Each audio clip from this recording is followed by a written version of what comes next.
I would like to acknowledge the Yugambeh people as the traditional custodians of this land, and I would like to pay my respects to the elders both past and present, for they hold the memories, traditions, cultures and hopes of Aboriginal and Torres Strait Islander peoples around Australia.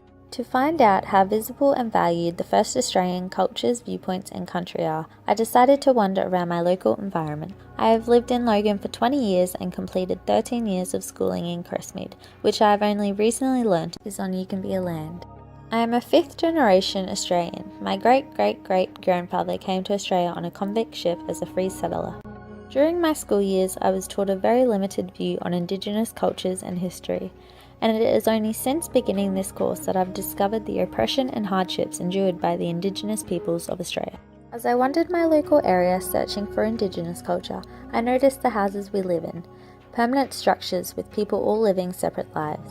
How different is this from the first Australians? They lived nomadically, moving from place to place searching for food and only using resources from nature, but never took more than they needed.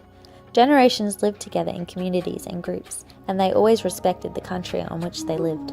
It became an overwhelming feeling of sadness as I realised this land that the Europeans dictated would be under the British concept of land ownership was once a beautiful natural land filled with Indigenous culture, views and history. Now, as I look around, I see an adopted way of living. Permanent land ownership, shops with sterile aisles and frozen foods, brand names and companies. Country filled with buildings and roads taking away the beauty which the Indigenous people saw so priceless.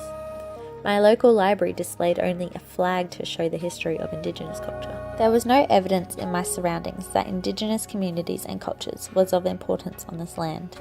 Maybe Stenner was right in saying that what may have begun as simple forgetting of views turned into something like a cult of forgetfulness. I was angry at the truth I had never known, and angry that I wasn't taught this information that is so crucial to my country's history.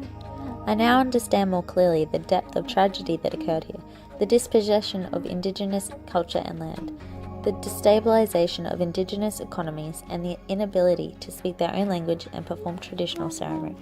I felt like I needed to discover a place where Indigenous culture was embraced in my world, so I explored a local primary school. I walked around and saw Indigenous artworks on brick walls. It reminded me about the anger I had when I first discovered Indigenous peoples were denied education in public schools, one of the most basic rights. So many rights that had been taken away from the first peoples. Rights to health, land and housing, for example. I realise now how privileged I am, rarely thinking about those rights that I utilise every day. I am overwhelmed and angered by the idea that an entire culture was dominated in their own land and displaced of their rights. As I continued walking around the school, I found more and more reference to the Indigenous culture through artworks, awards, Indigenous programs, a copy of The Apology by Kevin Rudd, a vegetable garden titled after the rainbow serpent, and a yarning circle. Through this experience, I found the first Australians were not completely invisible, with attempts by the school to pay respect to the Indigenous culture and history, and although this is only a step towards closing the gap, I was glad to see some efforts had been taken. I am now able to reflect that my opinions and feelings towards the first Australians before this course was very uneducated and stereotypical, and even though there is further need to acknowledge and learn more about their culture, I am now able to appreciate the Indigenous culture and the connection they hold with their country.